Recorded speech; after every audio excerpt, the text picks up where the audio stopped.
태극기가 바람에 흩날리고 버선발로 거리로 뛰쳐나온 사람들이 목이 터져라 대한독립 만세를 외칩니다.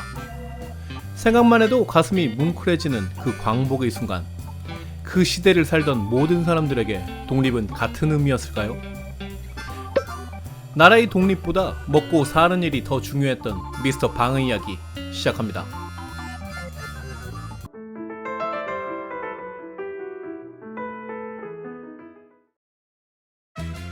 집주인 미스터 방과 그의 고향사람 백주사가 질펀하게 술판을 벌이고 있습니다. 가뜩이나 의기양양한 미스터 방, 술기운까지 더해지니 세상 두려울 게 없나 봅니다. 누가 뭐라고 자기를 괄시한 것도 아닌데 눈을 부라리며 본인 자랑에 열을 올립니다. 중국어의 일어, 영어까지 그 시대에는 물론 요즘 시대에도 흔치 않은 멀티링구얼이시랍니다. 하지만 손등으로 입술의 맥주 거품을 쓱 닦고 손가락으로 안주를 집어먹는 모양새는 미스터 방도 방선생도 아닌 그 옛날의 방산복 모습 그대로였습니다. 함께 술을 마시던 백주사가 그의 비율을 맞추며 술잔을 채워줍니다. 백주사는 미스터 방보다 무려 10살이나 많습니다. 내색은 않고 있지만 속이 부글부글 끓고 있습니다. 10년 차면 응당 절부터 하고 무릎 꿇고 앉아 깍듯이 존댓말을 써야 합니다만 이놈의 방산복은 맛담배, 맛술에 고약한 말본새까지 아주 괘씸하기 짝이 없습니다. 이래봬도 백주사는 조상 대대로 벼슬을 하던 뼈대 있는 가문의 자손이었고 그의 아들은 일본 정부로부터 훈장을 하사받은 땡땡 경찰서 경제계 주임 백부장이었습니다. 2달 전만 됐어도 당장 호통을 쳤으련만 이게 다 그 망할 놈의 독립인지 뭔지 때문입니다. 백주사에 비하면 미스터 방의 이력은 아주 보잘것없습니다.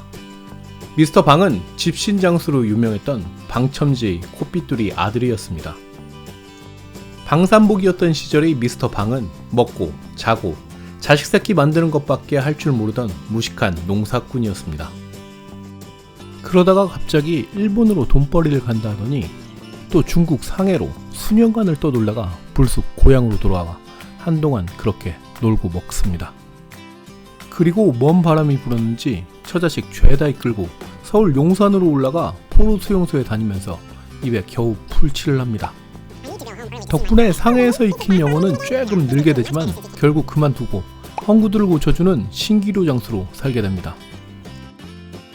그랬던 코삐뚤이 방산복이가 대체 무슨 조화로 급작스럽게 부자가 되고 미시다 방인지 구리다 방인지가 되고 천하에 무서울 것 없는 팔자가 되었는지 백주사는 그저 신기하고 부럽고 또 배가 아플 따름입니다. 하지만 방산복의 인생 역전은 백주사의 생각마냥 무슨 대단한 수가 있었던 게 아니었습니다.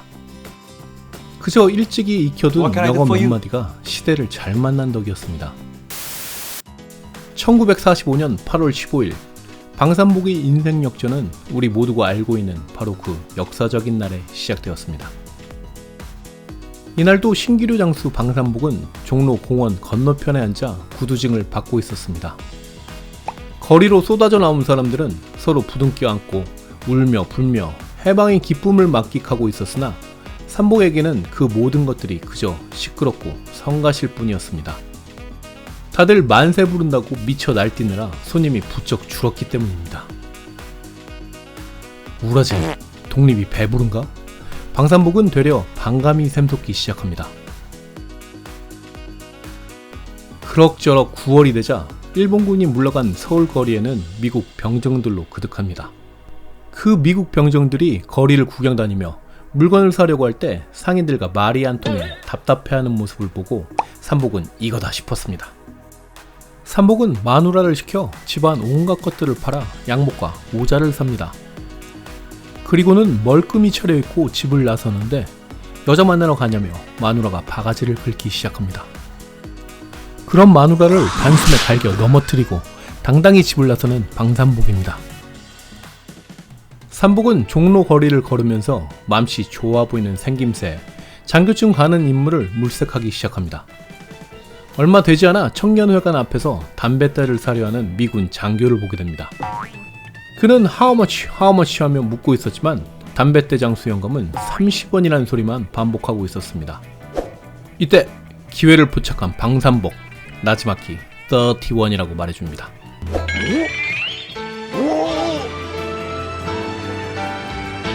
미군 장교는 반가워 펄쩍 뛰며 산복에게 자신의 통역이 되어달라고 합니다. 이렇게 해서 신기루 장수 방산복은 S라는 미군 소위 통역 미스터 방으로 신분 상승을 하게 됩니다.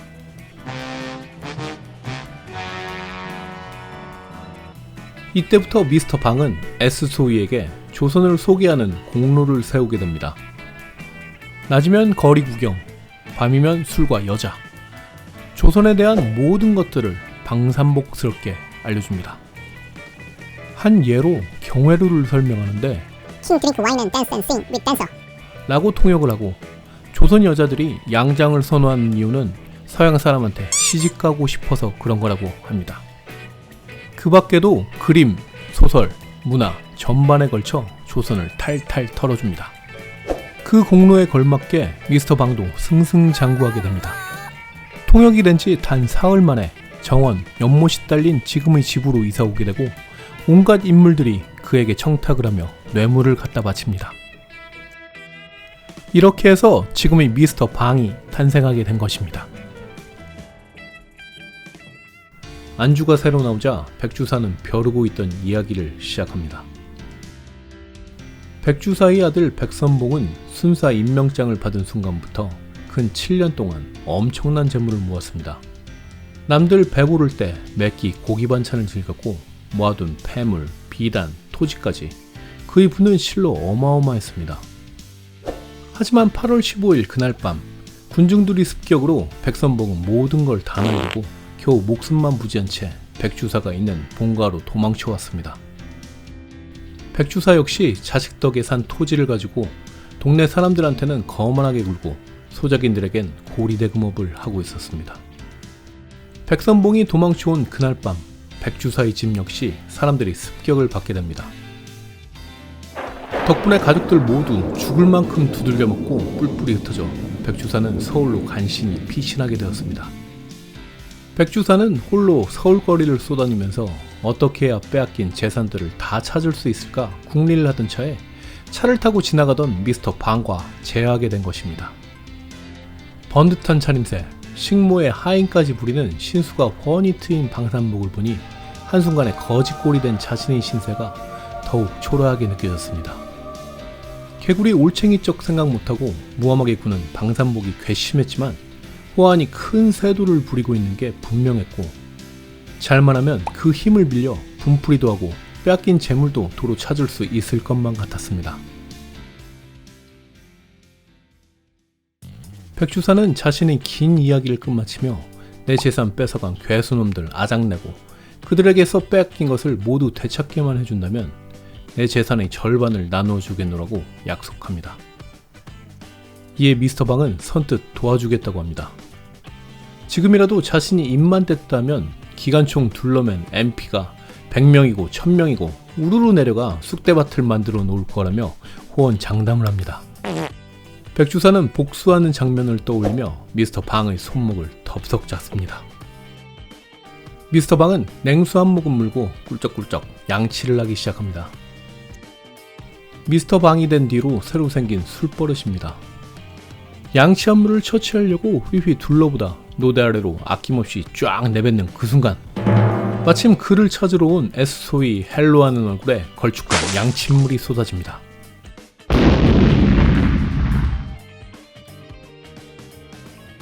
미스터 방은 허둥지둥 버선발로 뛰쳐나가 싹싹 빌었지만 화가 난 S 소위는 욕을 퍼부으며 미스터 방의 턱을 한 대 갈겨버립니다.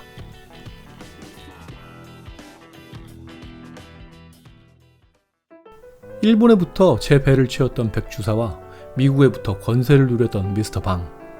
최만식의 소설 미스터 방은 이들의 삶을 통해 그 시대를 살아내야 했던 사람들이 해방 전후의 모습을 보여주고 있습니다. 백주사는 광복과 동시에 전 재산을 잃게 되고 미스터 방은 대한독립을 외치는 사람들로 손님이 줄어들게 됩니다. 당장 먹고 사는 게 급했던 그들에게 해방은 그저 자신들의 생계를 위협하는 하나의 사건일 뿐이었습니다. 민족의식 따위는 그들에게 배부른 소리입니다. 백주사는 일본이 패망과 동시에 몰락하게 되고 미스터 방 역시 사소한 실수 하나로 권력을 잃게 될 위기에 처합니다. 이처럼 불확실한 시대를 살아내야만 했던 사람들에게 삶과 권력이란 그들이 빌붙었던 숙주의 파워에 의해 운명이 결정되는 모래성 같은 것에 불과합니다. 친일 행적으로 비판받을 여지가 충분했던 최만식이지만 소설 미스터 방은 어설픈 영어로 권력을 누리는 소시민과 그런 그에게 빌붙어 재기를 꿈꾸는 몰락한 친일파의 모습을 재치있게 풍자하고 있는 작품입니다. 시대의 흐름을 타고 살아남으려는 그들을 기회주의자라고 손가락질을 할 수도 있겠지만 그런 기회주의자들이 특세를 할 수 있었던 당시 대한민국 상황이 개탄스러울 따름입니다. 다음 시간에 뵙겠습니다.